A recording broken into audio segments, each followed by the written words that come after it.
मैं पपन ठाकुर, आप देख रहे हैं सच का कार्बन। गाजियाबाद में समाजवादी व्यापार सभा के प्रदेश अध्यक्ष प्रदीप जायसवाल ने प्रेस वार्ता के दौरान बताया कि व्यापारियों का उत्पीड़न कर रही है डबल इंजन की सरकार। व्यापारियों को सबसे बड़ी हितैषी है समाजवादी। प्रदीप गुप्ता को समाजवादी पार्टी को मैं मनोनीत करते अभिषेक गर्ग कराने वाला हूं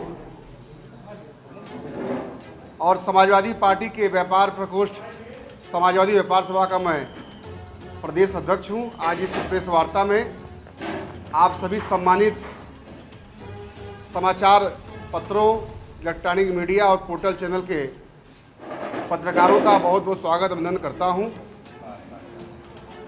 समाजवादी पार्टी के राष्ट्रीय अध्यक्ष आदरणीय श्री अखिलेश यादव जी के निर्देश पर जनपद गाजियाबाद के 56 गाजियाबाद सदर विधानसभा के उपचुनाव में समाजवादी पार्टी से व्यापारियों को जोड़ने के लिए उनके बीच समाजवादी पार्टी की पूर्व सरकार में हुए व्यापारिक हित में निर्णयों को बताते हुए जताते हुए गठबंधन के प्रत्याशी समाजवादी पार्टी के बहुत ही शानदार जमीनी कर्मठ जन नेता आदरणीय श्री सिंहराज जाटव के समर्थन में आज हम लोग प्रेस वार्ता कर रहे हैं। विगत 15 दिनों से माननीय राष्ट्रीय अध्यक्ष जी के निर्देश पर मैं प्रदीप जायसवाल प्रदेश अध्यक्ष के रूप में समाज की अंतिम पंक्ति में बैठा हुआ व्यक्ति, जाटव समाज के व्यक्ति को टिकट दिया है। वास्तव में इतना शानदार निर्णय यदि कोई कर सकता है तो समाजवादी पार्टी ही कर सकती है। समाजवादी पार्टी की सरकार में आपको याद होगा समाज के हर तबकों के लिए कार्य किया गया, हर वर्ग के लिए काम किया गया, हर समुदाय के लिए काम किया गया। महिलाओं की बात की जाए तो 1090 महिला सशक्तिकरण हेल्पलाइन स्टार्ट किया गया। हमारे अधिवक्ताओं को पेंशन की व्यवस्था की गई, संस्कृत अनुवादकों के लिए किया गया, उनकी नियुक्ति, तमाम कार्य किए गए। और उसके साथ साथ चूँकि हम लोग सभी लोग व्यापार सभा के प्रकोष्ठ के संगठन के लोग हैं, मैं पुनः अपनी सम्मानित जनता को याद दिलाना चाहूँगा कि समाजवादी पार्टी की सरकार में जब माननीय स्वर्गीय मुलायम सिंह यादव जी मुख्यमंत्री थे तो पूरे देश में धारा 3/7 जिसे आवश्यक वस्तु अधिनियम कहते हैं, इसी एक्ट वो लागू थी। उसके अंतर्गत हमारे व्यापारी भाइयों का बहुत शोषण होता था। अधिकारी दुकान पर चढ़ जाते थे और कोई भी रजिस्टर से मिलान करने पर कोई भी कमी पाते थे, मानवीय चूक पाते थे तो धारा 3/7 के अंतर्गत उन पर मुकदमा दर्ज करके जेल भेजने काम करते थे, जिसकी जमानत सीधे उच्च न्यायालय से 6 महीने के पूर्व नहीं होती थी। लेकिन उस काले कानून को, व्यापारी विरोधी कानून को शिथिल करने का काम कोई किया है तो हमारे धरतीपुत्र माननीय मुलायम सिंह यादव ने। इस तरह तमाम कार्य व्यापारी हित में हुए हैं। चाहे चुंगी प्रथा समाप्त करने की बात हो, चाहे तहबाजारी समाप्त करने की बात हो, चाहे स्पट्टा राज खत्म करने की बात हो, तमाम ऐसे निर्णय हुए हैं जो व्यापारी हित में समाजवादी पार्टी की सरकार ने लिए हैं। अभी 2012 से 17 की सरकार में समाजवादी पार्टी के तत्कालीन मुख्यमंत्री और हम लोग के राष्ट्रीय अध्यक्ष अखिलेश यादव जी ने अपने पंजीकृत व्यापारियों के लिए निःशुल्क व्यापारी दुर्घटना बीमा योजना की शुरुआत की, जिसके अंतर्गत यदि हमारा व्यापारी साथी यदि किसी भी दुर्घटना में उसकी अकस्मात मृत्यु होती है तो उसके परिजनों को 10 लाख मुआवजा मिलने का काम होता था। तमाम ऐसे कार्य हैं। मैं आपके जनपद गाजियाबाद की बात कहना चाहूँगा। जिस प्रकार से समाजवादी पार्टी की सरकार ने आपके जनपद को जन सुविधाओं से लेकर सड़क, सीवर, पानी, एलिवेटेड रोड, मेट्रो की जो जाल बिछा दिया है, इस बात से आप भी हमारे सहमत होंगे, सभी लोग लाभान्वित होते होंगे।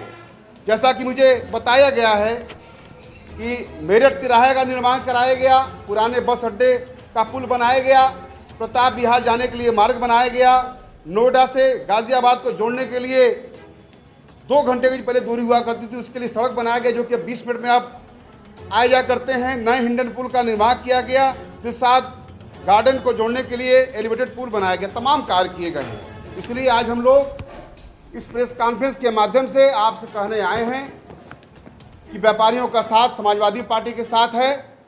और जो राजनीतिक पार्टी अपने आप को व्यापारियों की पार्टी होने का फर्जी दावा करती है, ऐसे डबल इंजन की सरकार में सबसे ज़्यादा अगर आप देखेंगे तो परेशान हमारा व्यापारी समाज है।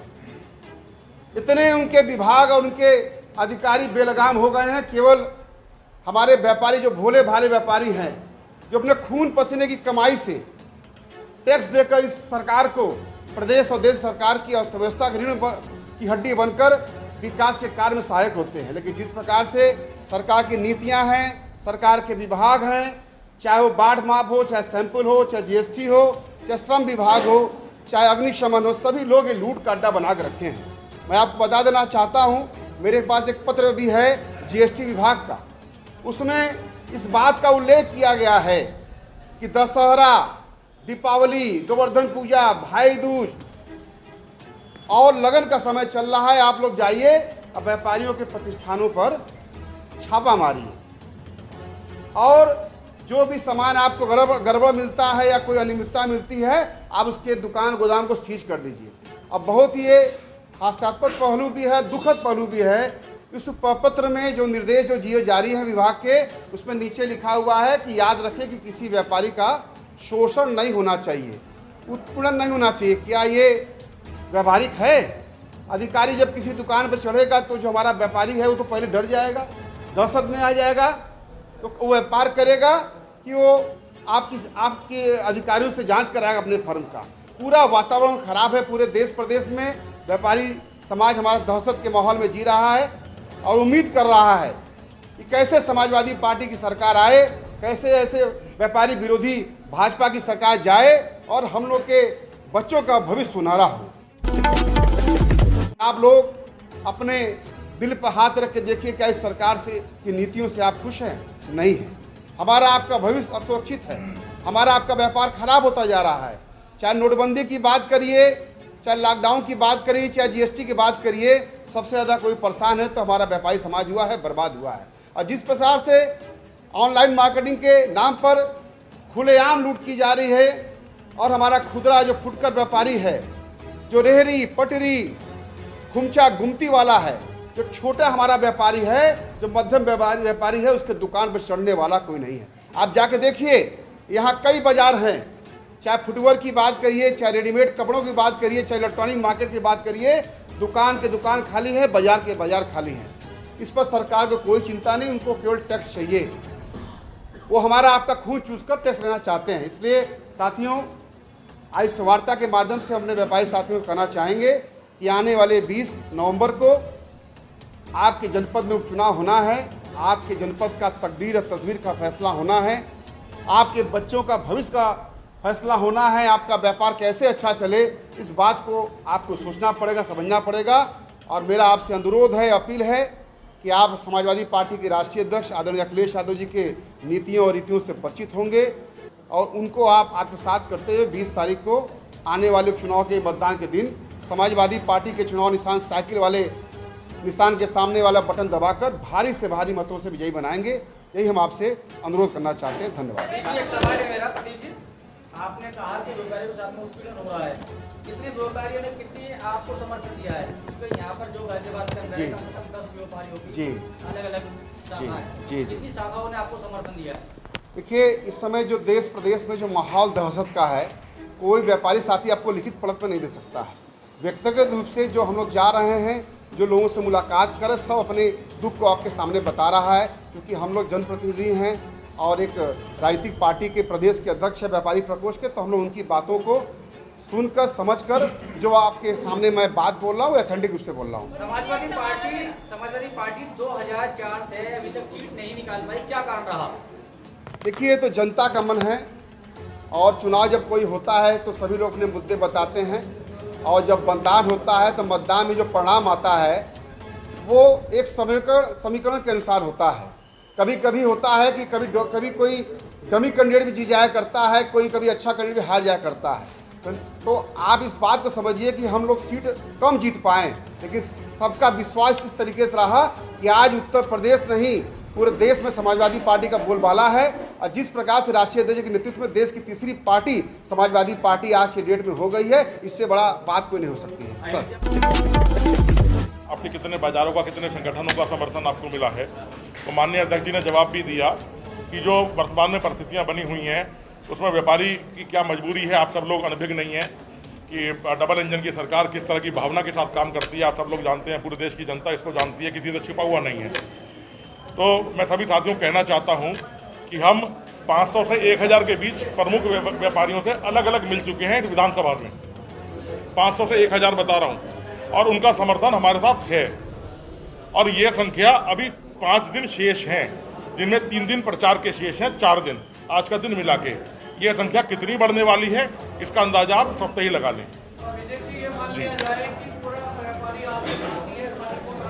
मैं ऐसा तो नहीं कह रहा पूरा व्यापारी, लेकिन मैं एक बात जरूर कह रहा हूँ भाई, यहाँ हम जिस प्रांगण में बैठे हैं ये नवी मार्केट क्षेत्र में आता है।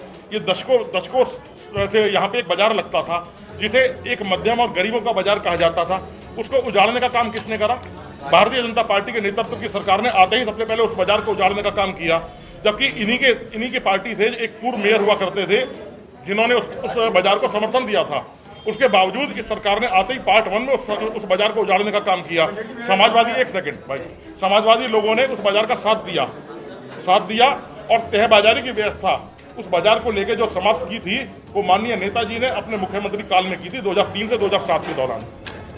समाजवादी पार्टी में भी हुआ और मुख्यमंत्री को कहे गए योगी आदित्यनाथ के सपा के राज में न व्यापारी सुखी है, न बेटी सुखी है, न तलाक होने वाला कांग्रेस। बिल्कुल आपको उदाहरण देता हूँ। व्यापारी जो है, अधिकारियों के उत्पीड़न से अक्सर व्यापारी और व्यापारी नेता आमने सामने हो जाते हैं। जब आमने सामने हो जाते हैं तो व्यापारी और व्यापारी नेताओं के ऊपर मुकदमे कायम किए जाते हैं। वो जो मुकदमे कायम किए जाते हैं उसको हटाने का काम व्यापारी और व्यापारी नेताओं से पहले माननीय मुलायम सिंह यादव जी की सरकार में हुआ था, उसके बाद माननीय अखिलेश यादव जी की सरकार में हुआ। भारतीय जनता पार्टी के नेतृत्व की सरकार में केवल व्यापारियों और व्यापारी नेताओं के उत्पीड़न और उनके ऊपर मुकदमे कायम करने का काम किया जाता है, इससे अधिक कुछ नहीं किया जाता। माननीय नेताजी जब मुख्यमंत्री थे उन्होंने कहा था कि वैट नहीं लगने दूंगा, तो अंतिम दिन तक जब सरकार रही थी वैट लगने नहीं दिया था। यह अलग बात है कि उसके बाद जो सरकार आई उसने आते ही पहले दिन वैट लगाया था। तो समाजवादी पार्टी की सरकार की कथनी और करनी में कभी अंतर नहीं रहता है। ये डबल इंजन की सरकार तो ऐसी है, जब पार्ट 1 में आई थी तो फीते काटने से फुर्सत नहीं मिली थी। समाजवादी के 12 से 17 की सरकार के जो काम थे उनके फीते काटने से फुर्सत नहीं मिली थी, और अब नकल करने से फुर्सत नहीं है। अरे भाई, नकल करने के लिए भी अकल चाहिए। चलिए ठीक है सर, हम लोग अब तो हमारे साथ ही जवान हुए और हमारे साथ ही चल रहे हैं। और अभिषेक गर्ग जी, पूर्व मंत्री जी, और हमारे डॉक्टर एस.के. दुबे जी, राष्ट्रीय प्रवक्ता, जो हमारे साथ गुजरात से आए हैं, और सभी व्यापारी बंधु हैं। मैं आपको कहना चाहता हूं, जो ये चुनाव है, ये चुनाव खास क्यों है, और इस चुनाव पर, गाजियाबाद के चुनाव पर पूरे देश और प्रदेश की नज़रें हैं। और मैं आपको बताना चाहता हूं, जो सूत्र माननीय अखिलेश यादव जी ने दिया था और पीडीए का दिया था, और पीडीए में उन्होंने जोड़ने का काम करा था अगड़े समाज को, आधी आबादी को। और मैं बड़ी जिम्मेदारी से कहना चाहता हूं, यहाँ पर हमारी कुछ बहनें भी बैठी हुई हैं, आधी आबादी को 50% टिकट देने का काम माननीय अखिलेश यादव जी ने इस उपचुनाव में करा है। और भारतीय जनता पार्टी जो बेटी बचाओ बेटी पढ़ाओ की कागजी बातें करती है, वो कितना टिकट दे रही है हमारी बेटियों को, आप देखने का काम करें। अगड़े समाज को आगे लाने का काम माननीय अखिलेश यादव जी ने करा। मैं आपको बताना चाहता हूं कि आज विधानसभा के जो अध्यक्ष, हमारे विपक्ष के नेता हैं, वो कौन सी जाति से आते हैं? इस देश में केवल माननीय अखिलेश यादव जी एकमात्र ऐसे नेता हैं जो सभी धर्म, सभी जाति, सभी वर्ग के लोगों को ले रहे हैं और उनको प्रतिनिधित्व देने का काम कर रहे हैं। और मैं आपको कहना चाहता हूं, इतिहास 2024 में समाजवादी पार्टी ने उत्तर प्रदेश में भारतीय जनता पार्टी को हाफ करने का काम करा, और ये जो उपचुनाव है ये उनको साफ करने का काम कर रहा है। और व्यापारी वर्ग जो 7 और 8 साल से जो इनकी सरकार चल रही है उत्तर प्रदेश में, सबसे ज़्यादा अगर किसी की मार पड़ रही है तो इस प्रदेश के हमेशा, यहाँ पर मैं कहना चाहता हूँ, भारतीय जनता पार्टी की मार पड़ रही है। व्यापारी सबसे ज़्यादा सुसाइड करने पर आज मजबूर हो चुका है, क्योंकि इतने टैक्सेस उनको दिए गए हैं। मैं आपको कहना चाहता हूँ, 20 तारीख को जो चुनाव होने जा रहा है, इसमें परिवर्तन का चुनाव है। और 2004 में जो इतिहास यहाँ गाजियाबाद में दर्ज किया था, 2024 में उसकी पुनरावृत्ति होने जा रही है। आपने भी बोला, व्यापारी भाइयों का आज के पत्रकार वार्ता में हार्दिक स्वागत और अभिनंदन करता हूं। साथियों, जैसा कि विदित है कि कभी भारतीय जनता पार्टी अपने आप को व्यापारियों की हितैषी कहती थी, और आज भी व्यापारियों की हितैषी बनने का झूठा रंग रचा रही है। लेकिन इस सरकार में सबसे ज़्यादा अगर कोई परेशान हुआ है वो व्यापारी भाई ही हुए हैं। हालांकि समाज का कोई ऐसा तबका नहीं बचा है जो इनकी सरकार में पीड़ित और दुखी नहीं है। चाहे वो छात्र हो, नौजवान हो, महिलाएं हैं, हर वर्ग इनकी नीतियों से, कुरीतियों से परेशान है। और आगामी होने वाले उपचुनाव में हमारे व्यापारी भाई और हमारा पीड़ित समाज निश्चित तौर पे माननीय अखिलेश यादव जी के साथ खड़ा है और इस उपचुनाव में 56 विधानसभा में सिंहराज जाटव जी के पक्ष में मतदान कर भारी से भारी मतों से विजयश्री दिलाएगा। साथियों,